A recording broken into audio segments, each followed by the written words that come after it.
os seus mandatos são sempre são polêmicos, já respondeu a alguns processos. Como é que vai ser, então? São ideias sempre muito disruptivas. Como é que vai ser, então, o diálogo com o governador Eumano, com a Câmara? Com o próprio Camilo Santana, que hoje é a maior força política, conseguiu aí... Não, olha...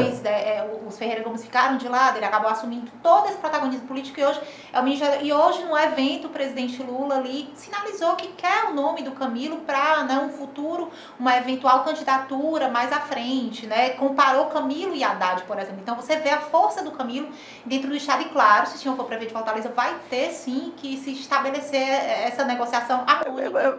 Porque é o seguinte, o povo tem que entender uma coisa simples. Eu estive no parlamento durante 2 mandatos, estou ainda no meu 2º mandato agora como deputado federal, onde o papel de um deputado federal é elaborar projetos de lei, aprovar, no caso os projetos que vêm também do Poder Executivo, e fiscalizar.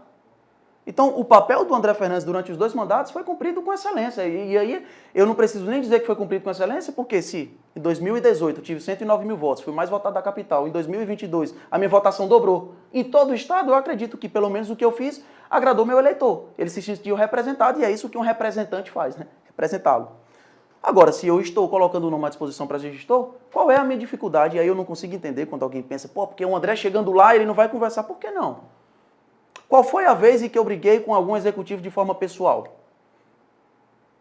Porque eu ir numa escola fantasma mostrar que o dinheiro foi aplicado e que aquilo ali é coisa de ladrão? Isso não é falta de diálogo, isso é fato. Eu dizer que eu não votaria no Lula jamais, em hipótese alguma, e chamá-lo de ladrão, porque ele foi condenado em todas as instâncias, por mais de 14 juízes, salvo me engano, para mim isso não é falta de diálogo, para mim isso é um fato. Agora, o André gestor tem que bater na porta do governador ou na porta do presidente para pedir atenção para a Prefeitura de Fortaleza? É claro que eu vou fazer. Por que não? O André Fernandes vai governar para todos. Mas isso o político, um passo para trás. Aí não, eu não vejo que seja um passo para trás, Kelly. Eu não vejo que seja um passo para trás. Porque é o seguinte, a nossa luta é pelo povo. Se vai beneficiar o povo de Fortaleza, eu conseguir recursos do governo federal, do governo do estado do Ceará, é claro que eu vou fazer. Sim. Qual é o desmérito ou descrédito disso?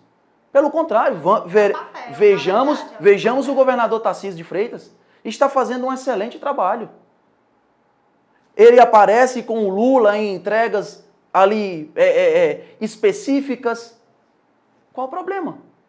Está ótimo o mandato dele. Por isso que eu digo, é o melhor governador que o Brasil está tendo nesse momento. Ele bate em ministério, pede ajuda, precisa da Assembleia Legislativa, os deputados estão querendo participar da base dele porque ele está fazendo um excelente mandato. A gente consegue fazer aqui também em Fortaleza. O Tarcísio é uma figura coringa. Ele foi ministro da Dilma, foi ministro do Temer, foi ministro de Bolsonaro. Né? Ele é o seguinte, a gente tem que entender que ele é um militar, tá? Primeiro ponto, ele é um militar, ele é um servidor, então eu não vou... eu não vou... Exatamente. Eu não julgo, e em hipótese alguma julgaria um servidor por ele estar prestando o seu papel. É a mesma coisa que eu chegar hoje aqui e dizer, cara, eu sou contra a polícia porque a polícia foi comandada por Camilo Santana e hoje é comandada por Eumano. Não, peraí, eles estão fazendo o papel deles. Se eles têm prerrogativa para conseguir trabalhar ou não, aí é outra história. Agora, cumprir o papel e cumprir com excelência, perfeito, parabéns, ponto para ele. Fez uma excelente gestão lá atrás? Parabéns para o Tarcísio. Fez uma excelente gestão no governo Bolsonaro? Parabéns para o Tarcísio. Está sendo um excelente governador? Parabéns ao governador Tarcísio. Então, assim, eu não vejo ele como um coringa, eu vejo ele como uma pessoa qualquer, uma pessoa comum, mas que está lutando pelo povo. É o que nós queremos fazer aqui em Fortaleza. Deputado, as candidaturas, você não acha que vai dividir votos ali com o capitão Wagner, senador Girão? Não, por que dividir votos? Qual vai ser a tua? Eu não vejo isso como divisão de votos. Tá? É o seu eleitorado também. Por quê? Eu não consigo enxergar. São pessoas que não votariam, por exemplo, nos candidatos que têm uma linha mais de centro-esquerda. Não, vão votar por identificação, provavelmente. Não, tem que entender o seguinte, eu não vejo isso como divisão, tá? Vejamos um cenário simples, né? Antes, de 2020 e 2022, o nosso grupo político, esse grupo conservador de direita, eu não estou falando só do André não, estou falando do André, estou falando da doutora Mayra, estou falando do vereador Marcelo Mendes, vereador Espírito Alberto, vereador Julierme Sena, vereadora Priscila Costa, deputados Alcides Fernandes, Carmelo Neto, doutora Silvana, doutor Jazi. Eu estou falando de todo um grupo político. Esses grupos antes estiveram apoiando o outro candidato e agora nós decidimos lançar a candidatura. Por que nós estamos dividindo se o grupo está todo coeso aqui junto? Entende? Eu não vejo isso como divisão. Mas na hora da urna estão os Não, três. não os três, estarão os 6. Tá? Não, tô falando dos votos. Não vejo, eu não vejo que são os votos semelhantes. Eu não. Então, o que é que o senhor diferencia, por exemplo, então, o senhor do Capitão Wagner? Bom, primeiro que eu nunca pedi voto pro PT, tá? Isso é fato. Mas na ponta, no eleitorado. Não. O eleitor olha para o senhor e vê e não vê, por exemplo, no Capitão Wagner? Não, eu não consigo dizer exatamente o que o eleitor vê ou não vê, porque assim, é muito pessoal entre o eleitor e o político, sabe? Mas eu tô mostrando quem eu sou. Eu sempre tive lado, tá? Primeiro, eu nunca fiquei em cima de muro, em hipótese alguma. Se vai me trazer prejuízo político ou não, a pessoa pode não gostar de mim, Kelly. Sabe, Gabi? A pessoa pode dizer assim, cara, eu detesto esse André Fernandes. Mas pelo menos ele sempre foi assim, eu sei quem ele é, ele não muda, porque desde o primeiro pronunciamento dele, aquele primeiro pronunciamento lá na Assembleia Legislativa, onde o presidente que estava presidindo na época era o deputado Fernando Santana, que era o vice-presidente da Assembleia Legislativa. E ele disse, deputado, retire a sua frase. Eu bati na mesa da tribuna e disse, eu não retiro. É meu direito e eu permaneço falando o que eu estou falando. Então o mesmo André Fernandes lá de trás continua hoje, o mesmo discurso, defendendo sempre a família, defendendo pautas cristãs, eu sou cristã, isso aí eu não é em época de eleição que eu mudo, em hipótese alguma. Então, o André, a cara, a identidade, a ética, a moral, os valores, o André é esse. E não vai mudar. O André que defende A e que bate no lado B, politicamente, é esse, não vai mudar. Se alguém acha que, para eu ganhar uma eleição, eu vou ter que dizer, ou me afastar de Jair Bolsonaro, ou vou ter que ir lá na frente elogiar o Lula, então eu vou perder a eleição se for assim. Porque eu não vou fazer isso, eu sou esse. Agora, se a pessoa entende que esse é o André político, que tem lado, que é de direita, eu sou de direita, eu me considero de direita, eu me considero conservador. Esse André é o André político, mas o André gestor vai me beneficiar como cidadão fortalezense, é nisso que eu confio. Entendeu? A gente tem que entender, tem que separar exatamente essas duas coisas que são coisas distintas.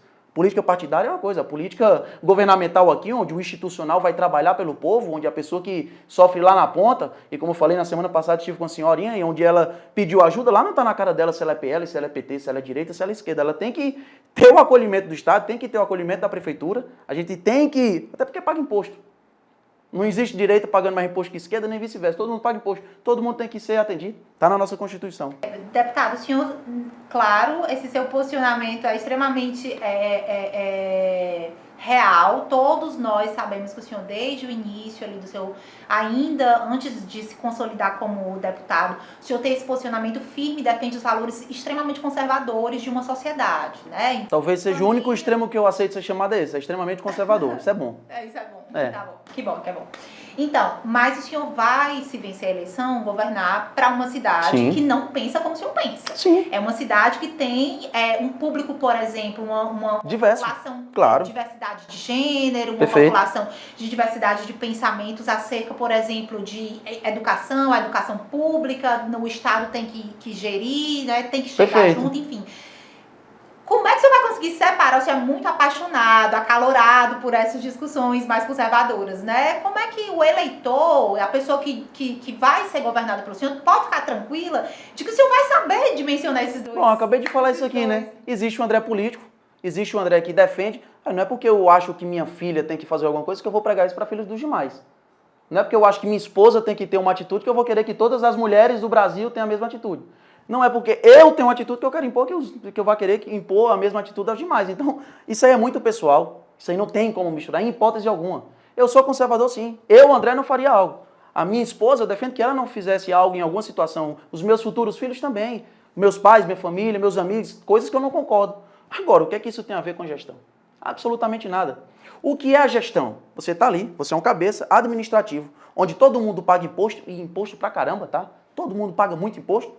E aquela pessoa precisa de uma simples resposta, administração, seja a nível municipal, estadual ou união, federativo, aquela pessoa precisa de uma atenção, o básico, educação, segurança, saúde, já que se cobra tanto imposto de PVA, a gente precisa também de vias boas, ruas boas, sabe? Mobilidade urbana. Então, é simples, é administrar o que é do povo para o povo. E isso não tem absolutamente nada a ver com conservadorismo, tá? Pelo contrário, eu defendo que pautas essas de direita, de esquerda, conservadorismo, isso ou aquilo, esteja fora do debate público. Defendo 100%. Mas o senhor faz esse debate público. Não, eu faço, mas eu não gasto dinheiro para Mas, isso. então. Entendeu? Mas o senhor faz. Não, mas eu posso fazer. Mas eu posso fazer. O André, depois que ele foi eleito prefeito de Fortaleza, e eu creio muito nisso, o André não vai deixar de ir para a igreja. O André não vai deixar de toda semana estar na igreja. O André não vai deixar de dizer que acha errado aborto, uso de drogas. O André não vai mudar os seus valores, seus princípios. Não vai, em hipótese alguma. Eu posso ser prefeito, governador, presidente, eu vou passar pelo meu pai, vou respeitar, vou tomar a benção. Benção pai, benção mãe. Enquanto meu avô for vivo, benção avô. Se eu for fazer alguma coisa, pai, o senhor concorda? Se ele disser que não concorda, eu não faço. Eu venho de uma família patriarcal, são meus valores e princípios. Então, assim, o André gestor não vai mudar por causa disso. Agora, gerir a cidade é uma coisa. E o André, pessoa física, CPF, que vai ali administrar sua família, seus filhos, educá-los e tudo mais, é outra. Falando um pouco das propostas, você falou aí do aborto, aproveitando esse tema, a gente tem todos os anos aqui no Jornal do Estado uma campanha a favor da adoção, da entrega legal dos bebês. E a gente percebe um problema sério no número de abrigos na cidade, no cuidado na primeira infância. Quais são os seus projetos nessa área? Olha, eu acho que o poder público ele tem que chamar essas instituições, ONGs, essas organizações e dar todo o suporte e todo o aparato para ampliar. Tá? Quando a gente diz que é contra o aborto, a gente é a favor da adoção. E tem centenas, aliás, dezenas de milhares de pessoas na fila para pegar e adotar uma criança, um bebê, que tem essa vontade de ser pai, de ser mãe. Então o poder do poder público não é interferir, a nossa visão não é interferir uma gravidez, não é assassinar um bebê na barriga da mãe, e sim facilitar com que famílias que querem adotar tenham esse direito, que esses lares, casas de adoção, tenham toda a estrutura, tenham todo o aparato, tenham toda a tecnologia, tenha todo o acompanhamento do poder público. Eu, André Fernandes, por exemplo, durante esse 1 ano e 6 meses, a gente só destinou no ano passado, geralmente é feito no final de todo ano, mas nós destinamos emendas parlamentares para diversas ONGs. Aqui a Associação Peter Pan, a gente destinou. Nós destinamos para associações que fazem a reabilitação de pessoas dependentes químicas. Enviamos emendas parlamentares para 21 APAES em 21 cidades do estado do Ceará. Independente de ser oposição, de ser base, seja o que for. R$180 mil para cada uma dessas APAES. Sabe? Então, o nosso olhar é de acolhimento, é de abranger, nunca vendo politicamente o que é que deve ser feito com aquela emenda parlamentar ou não. Por exemplo, para Fortaleza. Se perguntar hoje qual foi o deputado federal, aliás, qual foi o parlamentar entre deputado federal e senador, que mais destinou emendas parlamentares nessa legislatura para a cidade de Fortaleza, talvez poucas pessoas saberão. André Fernandes. André Fernandes. Que somente para o Fundo Municipal de Saúde de Fortaleza destinou 8,9 milhões de reais. Para o Fundo Municipal aqui, de gestão do qual eu sou oposição. André, mas você é oposição, você mandou... Volto a dizer, o dinheiro é do povo. Então a gestão ela tem que ser feita voltada para o povo, sabe? Tem que dar essa atenção para o povo e eu acho que assim a gente consegue fazer uma gestão transparente, eficaz, eficiente e honesta.